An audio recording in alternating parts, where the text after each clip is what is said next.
వచ్చేది. నేను నడిగడ్డకు పోయినాడు కూడా అక్కడ ఏడ్చిన ఒక ఊర్లో. అట్లనే మహబూబ్ నగర్లో గంజి కేంద్రాలు పెడుతుంటే, అంబలి కేంద్రాలు పెడుతుంటే గుండెలు అవిసేలాగా మాకు బాధ కలిగేది. ఏం దుర్గతి, కృష్ణానది పక్క నుంచే పారుతున్నా అవకాశాలు ఉన్నా కూడా ముఖ్యమంత్రులు రావడం, దత్తత తీసుకోవడం, నాటకాలు ఆడడం, శిలాఫలకాలు వేయడం తప్ప ఏమి కూడా ఒక లాభం జరగలే. ఉద్యమంలో పాట కూడా నేనే రాసిన. పక్కన కృష్ణమ్మ ఉన్న ఫలితం ఏమీ లేకపాయే, పాలమూరు నల్లగొండ ఖమ్మం మెట్టు పంటలేండి అని పాట కూడా నేనే రాసిన. మీ అందరికి తెలుసు మహబూబ్ నగర్ నా గుండెల్లో ఉంటుంది. ఎందుకంటే ఇక్కడ దుఃఖం ఎక్కువ ఉన్నది, బాధ ఎక్కువ ఉన్నది, పేదరికం ఎక్కువ ఉన్నది. మొట్టమొదటి ప్రభుత్వం వచ్చిన తర్వాత లక్ష్మారెడ్డి గారే నాతో సహచరుడుగా క్యాబినెట్ మంత్రిగా ఉండే, వైద్య శాఖ మంత్రిగా ఉండి చాలా పనులు చేసినాడు. ఇవాళ వచ్చిన డయాగ్నోస్టిక్ సెంటర్లు, డయాలసిస్ సెంటర్లు అన్ని లక్ష్మారెడ్డి గారి పుణ్యమే. వారు పెట్టినటువంటి ఆ రోజు కొన్ని నెలల తాటు కింద మీద పడ్డాం. ఎక్కడి నుంచి రావాలి నీళ్లు, ఎట్లా రావాలి, మన హక్కు మనకు రావాలి కృష్ణా జలాలలో అని చెప్పి మొదలుపెట్టి చాలా పరిశోధన చేసినాం. అంతకుముందున్న కాంగ్రెస్ ముఖ్యమంత్రులు, ఇక్కడ ఉన్నటువంటి కాంగ్రెస్ దద్దమ్మ ఎమ్మెల్యేలు వాళ్ళకు నోరు లేక అడగలేక జూరాల ప్రాజెక్టు నుంచి నీళ్లు తీసుకోమని ఇచ్చినారు. నేను ఒక్కటే మాట మీకు చెప్తా ఉన్నా, జూరాల అనేది బెత్తడి ప్రాజెక్టు. దానిలో నీళ్లు ఉండేదే 9 టీఎంసీలు 10 టీఎంసీలు. మనం తీసుకునేది 2 టీఎంసీలు ఒక దినానికి. అంటే 2 టీఎంసీలు గుంజితే 3 రోజులకు అది ఖతం అయిపోతుంది. మళ్ళీ తర్వాత నీళ్ళు ఎక్కడి నుంచి తీసుకోవాలా? అంటే తెలంగాణను మళ్ళొక్కసారి గోల్మాల్ చేయడానికి ఆంధ్ర ముఖ్యమంత్రులు జూరాల నుంచి సోర్స్ అని పెట్టినారు. నేను చెప్పిన దాన్ని ఎందుకు తీసుకుంటాం నాకు అర్థం కాదు. శ్రీశైలం మన అయ్యే జాగీరా, దాని మన పైసలు లేవా, బాజాప్తా శ్రీశైలం నుంచే తీసుకోవాలని చెప్పి నేను అధికారులందరికీ చెప్పి పాలమూరు ఎత్తిపోతల పథకం యొక్క సోర్సును జూరాల నుంచి శ్రీశైలంకు మార్చినాం. ఇప్పుడు కూడా ఏ దద్దమ్మ సన్నాసులు ఉన్నారో వాళ్ళు ఇప్పుడు కూడా మాట్లాడుతున్న వాళ్ళకి ఎంత తెలివి తక్కువ ఉన్నదో నాకు అర్థం కాదు. ఈ జిల్లాలో ఎట్లా పుట్టినరో కూడా నాకు అర్థం కాదు. చాలా బాధ అవుతుంది. వాళ్ళు మాట్లాడతారు ఇప్పుడు కూడా జూరాల నుంచే తీసుకోవాల్సి ఉండే. అంటే సిగ్గుపడాలి. అసలు మీకేమైనా తెలివి ఉన్నదా? జూరాలలో నీళ్ళు ఎన్ని ఉన్నాయో తెలుసా? ఎన్ని రోజులకు వస్తాయో తెలుసా? అంటే ఆ రోజు భావదారిద్రమే, మధ్యలో మనం ఉద్యమం చేస్తుంటే భావదారిద్రమే, ఇవాళ కూడా అదే భావదారిద్రం. ఒక్క మాట గుండె మీద చేసుకొని దయచేసి ప్రతి ఒక్కరు ఆలోచన చేయాలి. నేను చెప్పే మాట చాలా గంభీరమైన మాట. చిన్న పొరపాటు జరిగింది 1956లో.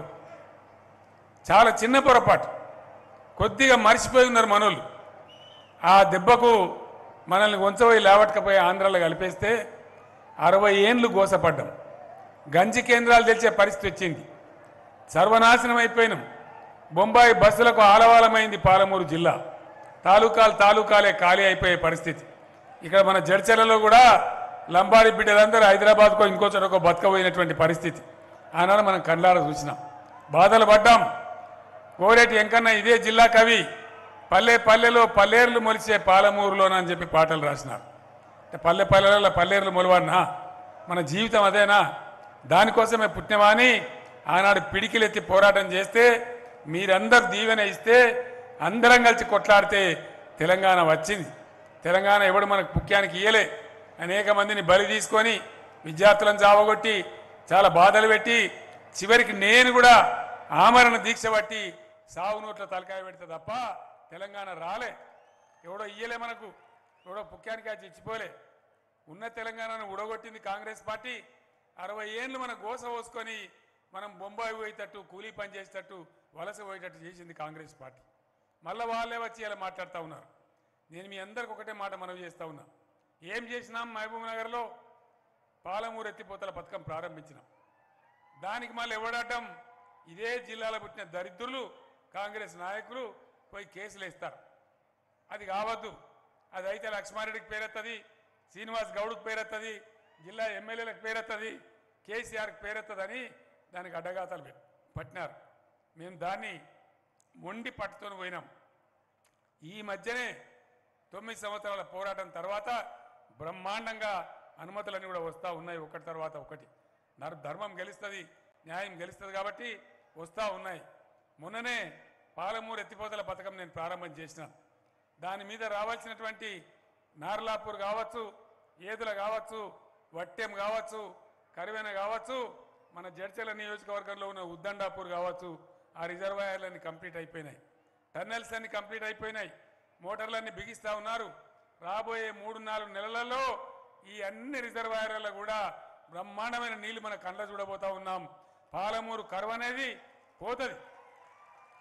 ఇప్పుడే లక్ష్మారెడ్డి గారు చెప్పినాడు, ఉద్దండాపూర్ ప్రాజెక్ట్ కంప్లీట్ అయితే జడ్చర్ల యొక్క క్యారెక్టర్ ఏంటంటే ఒక కొసకేమో కరువైన ఉంటుంది, దాని నుంచి కొన్ని నీళ్ళు వస్తాయి, మనకు నెత్తి మీద ఉన్నట్టు బ్రహ్మాండంగా ఉద్దండాపూర్ ఉంటుంది. ఇవి అయిపోతే రాబోయే 3-4 నెలల్లో బ్రహ్మాండంగా 1,50,000 ఎకరాలకు మన జడ్చర్ల నియోజకవర్గానికి నీళ్ళు వస్తాయి. కరువు అనేది మనది కన్నెత్తి కూడా చూడది, సస్యశ్యామలమైనటువంటి అద్భుతమైన తాలూకా తయారవుతుంది. నేను మీకు హామీ ఇస్తా ఉన్నా. హైదరాబాద్కు సమీప ప్రాంతం జడ్చర్ల, శంషాబాద్ ఎయిర్పోర్ట్ నుంచి 60 నిమిషాలే తొవ్వ, 40-45 నిమిషాల తొవ్వ, 60 కిలోమీటర్ల దూరమే ఉన్నది. ఇప్పటికే లక్ష్మారెడ్డి గారు అప్పుడు అపార్థం చేసుకున్నారు, కానీ పోలేపల్లి సెజ్జి తెచ్చినాడు. చాలామందికి ఉద్యోగాలు దొరుకుతూ ఉన్నాయి. రాబోయే రోజులలో నేను మీ అందరికి హామీ ఇస్తా ఉన్నా, బ్రహ్మాండమైనటువంటి పరిశ్రమల కేంద్రంగా, ఐటీ హబ్గా శంషాబాద్ ఎయిర్పోర్ట్ దగ్గర ఉంది కాబట్టి జడ్చర్ల తీర్చిదిద్దే బాధ్యత నాది అని చెప్పి నేను మనవి చేస్తా ఉన్నా. ఫస్ట్ ఏం చేసినాం, మంచినీళ్ళ బాధ పోవాలన్న మిషన్ భగీరథ పెట్టుకున్నాం. అది విజయవంతమైంది. ఇలా ప్రతి ఇంటికి బ్రహ్మాండంగా తాగునీళ్ళు వస్తూ ఉన్నాయి. ప్రతి ఇంట్లో నల్లా ఉంది. మా ఆడబిడ్డలు బజార్కు పోకుండా అందరికి బ్రహ్మాండంగా వస్తూ ఉన్నాయి. అదేవిధంగా పెండింగ్ ప్రాజెక్టులు ఉండే కల్వకుర్తి, నెట్టెంపాడు, భీమా, కోయిల్ సాగర్ ఇవన్నిటిని కూడా కంప్లీట్ చేసుకున్నాం. వాడికి పర్మిషన్ ఉండే కాబట్టి పాలమూరు ఎత్తిపోత ఎంబడబడ్డాం. అది కూడా దాదాపు 90% పూర్తి అయింది. ఒక 10% పూర్తి కావాలి, అనుమతులు వస్తూ ఉన్నాయి. ఒకసారి అది అయిపోతే పాలమూరు పాలుగారే జిల్లాగా మారుతుంది, బంగారు తునుకగా మారుతుంది, అద్భుతంగా మారుతుందని మనవి చేస్తూ ఉన్నా. ఒకసారి జడ్చర్ల ఎమ్మెల్యే గారు తండ్రి గారు చనిపోతే పరామర్శకు పోతే నేను జిల్లా ఎమ్మెల్యేలను మంత్రులందరినీ నా బస్సులో ఎక్కించుకొని కావాలని రోడ్డు మార్గంగా పోయినాను. ఎట్లా ఉంది మహబూబ్నగర్ చూద్దామని. గతంలోకి ఇప్పటికి చూస్తే ఎక్కడ చూసినా పంట పొలాలు, వరి చేన్లు, అద్భుతమైనటువంటి సీన్ కనపడతా ఉంది. దుందుబి నది ఒకప్పుడు దుమ్ము కొట్టుకొని పోయి ఉండే, ఇలా దుందుబి నది ఎన్ని చెక్ డ్యాములు కట్టుకున్నాం. ఎక్కడ చూసినా బ్రహ్మాండంగా నీళ్ళు ఆగి ఉన్నాయి. మొన్న నేను కొల్లాపూర్ పోతుంటే దుందుబి నది దాటుతూ ఉంటే బ్రహ్మాండంగా చెక్ డ్యాములలో ఉన్నటువంటి నీళ్లు కళ్ళకు ఆనందం కలిగిస్తూ ఉన్నాయి. ఒకప్పుడు దుమ్ము కొట్టుకోకపోయిన దుందుబి ఇలా జీవనదిలాగా మారే పరిస్థితి వచ్చింది. రేపు రాబోయే రోజులలో పాలమూరు ఎత్తిపోతల పూర్తి అయితే చాలా అద్భుతంగా ఈ జిల్లా రూపురేఖలే మారుతాయి. ఒక లక్ష్మీ అమ్మవారు తాండవం చేసినట్టుగా ఉంటుందని నేను మనవి చేస్తూ ఉన్నా. ఏ రోజైనా మనం పేదల గురించి ఆలోచన చేసినాం. మతాలు లేవు, కులాలు లేవు, ముస్లింలు లేరు, హిందువులు లేరు, క్రైస్తవులు లేరు, అందరినీ కడుపులో పెట్టుకొని అందరినీ సమానంగా చూసుకుంటూ పోయినాం. ప్రతి ఒక్కరు కూడా మన బిడ్డలేని పోయినాం. మనము ఎవరొక్కరిని కించపరచుకోలే. రెసిడెన్షియల్ పాఠశాలలు పెట్టుకున్నాం, మైనార్టీల కోసం పెట్టుకున్నాం, దళిత బిడ్డల కోసం పెట్టుకున్నాం, గిరిజన బిడ్డల కోసం పెట్టుకున్నాం, బీసీల కోసం పెట్టుకున్నాం. అగ్రవర్ణాల పేదలు కూడా నన్ను అడుగుతా ఉన్నారు.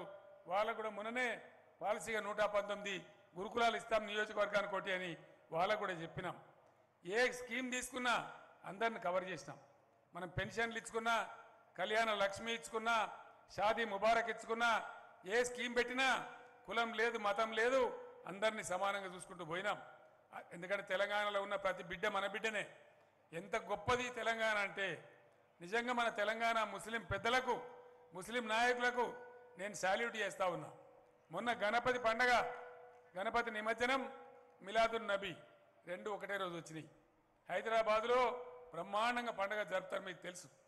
ఒకటే రోజు వస్తే కొన్ని ఇబ్బందులు తలెత్తుతాయని, రష్ అంతా రోడ్ల మీదకి వస్తుందని మన ముస్లిం పెద్దలు, మన తెలంగాణ పెద్దలు నిర్ణయం చేసి మిలాదున్ నబీని ఒక రోజు పోస్ట్ పోన్ చేసి దాని తర్వాత పెట్టినారు. అంటే గంగా జమున తహజీబ్ అంటే ఇది గంగా జమున తహజీబ్. మొత్తం భారతదేశానికే ఒక ఆదర్శవంతమైన రాష్ట్రంగా అన్ని మతాల వాళ్ళు, అన్ని కులాల వాళ్ళు అన్నదమ్ముల్లాగా ఎట్లా కలిసి ఉంటారు అనే దానికి నిదర్శనంగా తెలంగాణ ఇలా రుజువు చేస్తూ ఉన్నది. మనం కూడా అదే పద్ధతిలో ముందుకు పోతా ఉన్నాం. నిన్నగాక మొన్న మేనిఫెస్టో విడుదల చేసినాం. మనం ఎట్లా ఇచ్చినాం, పెన్షన్ ఇస్తే ఆగమాగం ఓట్ల కోసం మనం లంగ మాటలు చెప్పలే, అబద్ధాలు చెప్పలే. సంసారం చేసినట్టు ఎట్లయితే మంచిగా నడుతుందో అట్లా చేసుకుంటూ పోయినాం. రైతుల కోసం పట్టుబట్టి జట్టుగట్టి చెట్టుకొగలు గుట్టకొగలు అయినారు కాబట్టి నా రైతు బిడ్డలు బొంబాయి వలసపోయినారు కాబట్టి ఆ బతుకులు మారాలని ఎవ్వరు చెప్పినా వినకుండా నేను డిజైన్ చేసిందే, నేను పుట్టించిందే రైతు బంధు పథకం. ప్రపంచంలో ఎక్కడ లేదు, ఇండియాలో ఎక్కడ లేదు. ఇలా వాడోడు వీడోడు నెత్తిమాసినోడు వచ్చి అడ్డం పొడుగు మాట్లాడతారు. ఎప్పుడన్నా విన్నామా రైతు బంధు అనే స్కీమ్? విన్నామా? బీఆర్ఎస్ గవర్నమెంట్ లేకముందు ఎప్పుడన్నా విన్నామా? కళలు కూడా ఎవడన్నా గొడవ ఏడితే కూడా వాటి మనం పట్టించుకోలే. ఎందుకంటే ఎట్లా కాలుతుండే, పటాకులు కాలినట్టు కాలుతుండే కరెంటు మోటార్లు, ట్రాన్స్ఫార్మర్ కాలిపోతే తీరా బోరుకు 2000 వసూలు చేయి, నేను లంచాలు ట్రాక్టర్ల మీద పెట్టుకొని పోవుడు. ఆ గోస ఎంత గోస ఎలా తీసాం నేను తెలుసు. నేను కూడా కాపన్నే, నేను రైతునే, ఇప్పుడు కూడా నేను వ్యవసాయం చేస్తా కాబట్టి రైతుల బాధలు నాకు తెలుసు. కావాలని చెప్పి జిడ్డు పట్టి నేను రైతు బంధు తెస్తే ఇయ్యల్ల మళ్ళా మా తెలంగాణ రైతన్నలు, మా పాలమూరు రైతన్నలు జర్ర మొఖాలు తెల్లగైతా ఉన్నాయి. అప్పులు కట్టుకొని అప్పుల బాధ తీర్చుకొని 37,000 కోట్ల రూపాయల అప్పులు నేనే మాఫ్ చేసిన, ప్రభుత్వమే మాఫ్ చేసింది. పోయినసారి చేసుకున్నాం, ఈసారి కూడా చేసుకున్నాం. ఆ రకంగా ముందుకు పోతా ఉన్నాం. ఇప్పుడిప్పుడే జర కొంచెం తెల్లగా అవుతా ఉన్నాం, గడ్డకెక్కుతా ఉన్నాం. ఇంకొక 10 ఏళ్ళు కష్టపడితే నా తెలంగాణ రైతు భారతదేశంలోనే గొప్ప రైతుగా మారే పరిస్థితి వస్తుందని నేను మనవి చేస్తా ఉన్నా. కాంగ్రెస్ పార్టీ నిన్నగాక మొన్న కర్ణాటకలో గెలిచింది. ఆడ ఏం డైలాగులు కొట్టిండ్రు, 20 గంటలు ఇస్తామని చెప్పిండు. నిన్న ప్రకటించిండు కర్ణాటక ముఖ్యమంత్రి, 5 గంటలు ఇస్తాం సగబెట్టుకొని గంతేగా ఇవన్నీ గొంగడు వాడాను. అంటే ఏం చేయాలా? అది తెలందాక సగం పొద్దాక సగం, ఇంట్లో వండి అన్నా బాయికాడ వండి అన్నా ఏం చేయాలి? ఏం బాధపడాలి? ఇవాళ ఈడ కూడా కాంగ్రెస్ అధ్యక్షుడు కడుపులున్న మాట కక్కిండు. రైతులకు ఎందుకయ్యా అనవసరంగా కేసీఆర్ వేస్ట్కి ఇస్తాడు, 24 గంటలు 3 గంటలు అయితే సరిపోతుందని మాట్లాడుతూ ఉన్నాడు. 3 గంటలు అయితే సరిపోతుందా? కరెంటు 3 గంటలు ఉండన్నా 24 గంటలు ఉండన్నా? 24 గంటలు ఉండాలంటే ఒకసారి చేయలేవట్టుంది. కెమెరాలు కట్టి దింపరా, వాళ్ళని చూపెట్టరు ప్రజలకు. 24 గంటలు ఉండాలి కదా, వినబడతలేదు. ఇక కాంగ్రెస్ వాళ్ళు మాట్లాడతారు, వాళ్ళు గిట్ట వస్తే గ్యారంటీగా మళ్ళా కరెంటు కాటగలుపుతారు. మీరు ఆలోచన చేయాలా, భారతదేశం మొత్తంలో 24 గంటలు రైతాంగానికి కరెంట్ ఇచ్చేది ఒకే ఒక్క రాష్ట్రం తెలంగాణ. ప్రధానమంత్రి కూడా శాతనైతే లేదు. ప్రధానమంత్రి రాష్ట్రంలో 24 గంటలు లేదు. ఆడ రైతులు రోడ్ల మీద పడి గడబడి చేస్తూ ఉన్నారు. ఏమవుతుంది? పొరపాటున కాంగ్రెసే గెలిస్తే రైతు బంధుకు రామ్ రామ్, దళిత బంధుకు జై భీమ్, కరెంటు కాటగలుతుంది, మళ్ళా మొదటికి వస్తుంది, ఆగమాగం అయిపోతాం. జాగ్రత్త అని మనం చేస్తూ ఉన్నాం. మస్తుగా చెప్తారు వచ్చి ఇప్పుడు కడుపు నొప్పి కాబట్టి, ఎలక్షన్ కాబట్టి ఏదైనా గోల్మాలు దింపాలని అడ్డం పొడుగు ఎవడు పడితే వాడు మాట్లాడతాడు. కానీ ఏది నిజమో ఏది కాదో మీరు ఆలోచించాలని చెప్పి నేను మనవి చేస్తూ ఉన్నా. ఆ రకంగా లక్ష్మారెడ్డి గారు కోరిన ఈ చిన్న చిన్న కోరికలు కోరినాడు. ఆయన గొంతెమ్మ కోరికలు కోరలేదు. 2 పోలీస్ స్టేషన్లు కావాలన్నాడు. ఎలక్షన్ తెల్లారే జీవో తీసి వాటిని శాంక్షన్ చేస్తామని మనవి చేస్తూ ఉన్నాం. అదేవిధంగా ఉద్దండాపూర్లో ఎవరైతే భూములు ఇచ్చిండ్రో ప్రజలందరి కోసం వాళ్ళు త్యాగం చేసినారు కాబట్టి ఈ కేసుల వల్ల ఆగిపోయింది, లేకపోతే ఎప్పుడో వచ్చేది. వెంటనే చర్యలు తీసుకొని వాళ్ళకు వచ్చే నష్టపరిహారం కానీ ఇంకోటి కానీ ఇమీడియట్ మంజూరు చేయించి మీకు అందజేస్తామని కూడా నేను తెలియజేస్తా ఉన్నా. ఆ రకంగా ఎన్నిటికో బాధపడ్డ తెలంగాణ, ఎన్నిటికో గోసపడ్డ తెలంగాణ, ఆగమైపోయిన తెలంగాణ ఇప్పుడిప్పుడే కొంచెం కోలుకుంటా ఉన్నాం. అందుకోసమే మీ అందరినీ ప్రార్థించేది, మిత్రుడు లక్ష్మారెడ్డి గారు చాలా పట్టుదల గల నాయకుడు. డే 1 నుంచే నాతో ఉద్యమంలో ఉన్నాడు. ఆయన నా వెంట నడిచిండు. నేను రాజీనామా చేసినాడు, ఆయన కూడా చేసిండు. భయపడలే గెలిపోవటానికి. ఉద్యమం అశాంతం న్యాయపడిన నికార్సైన నాయకుడు కాబట్టి దయచేసి లక్ష్మారెడ్డి గారిని మళ్ళొక్కసారి బ్రహ్మాండమైన మెజార్టీతో మీరు గెలిపించాలని నేను కోరుతా ఉన్నా. ఇక్కడ టెంట్లు లేకపోయినా ఎండ ఉన్నా ఇంత పెద్ద సంఖ్యలో కనుగొనడంత దూరం మీరందరూ వచ్చిందంటేనే లక్ష్మారెడ్డి గారి గెలుపు ఖాయమైపోయిందని అర్థమవుతా ఉంది. కాబట్టి దయచేసి పెద్ద భారీ మెజార్టీతోని లక్ష్మారెడ్డి గారిని మరొకసారి గెలిపించాలని నేను కోరుతా ఉన్నా. నేను ఇంకొక ఊరు కూడా పోవాలి, మేడ్చల్కు. కొంతమంది ఇంకా ఫారాలు కూడా ఇవ్వాలి. మిమ్మల్ని అందరిని చూసిన తర్వాత నాకు కడుపు నిండింది. ఇవాళ ఇక్కడ లంబాడి బిడ్డలకు 50 ఏళ్ళు కొట్లాడినా లంబాడి బిడ్డలకు ఎవరు కూడా గ్రామ పంచాయతీలు చేయలే. నేను వాలియానాయక్ తాండాలో పండుకున్నా, వాళ్ళు కోరింది అన్నాడు బ్రహ్మాండంగా. ఇలా 52 తండాలు జడ్చర్ల నియోజకవర్గంలో గ్రామ పంచాయతీలు చేసుకున్నాం. లంబాడి బిడ్డల తండాలో వాళ్ళకే రాజ్యం వచ్చింది. కాబట్టి ఈరోజు అన్ని వర్గాల ప్రజలను ఆదుకొని మనం ముందుకోతున్నాం. కాబట్టి మీ అందరూ మరొకసారి దీవించాలని, కారు గుర్తుకోయాలని నేను కోరుకుంటూ నేను సెలవు తీసుకుంటా ఉన్నా. జై తెలంగాణ, జై తెలంగాణ. కారు గుర్తుకే, కారు గుర్తుకే.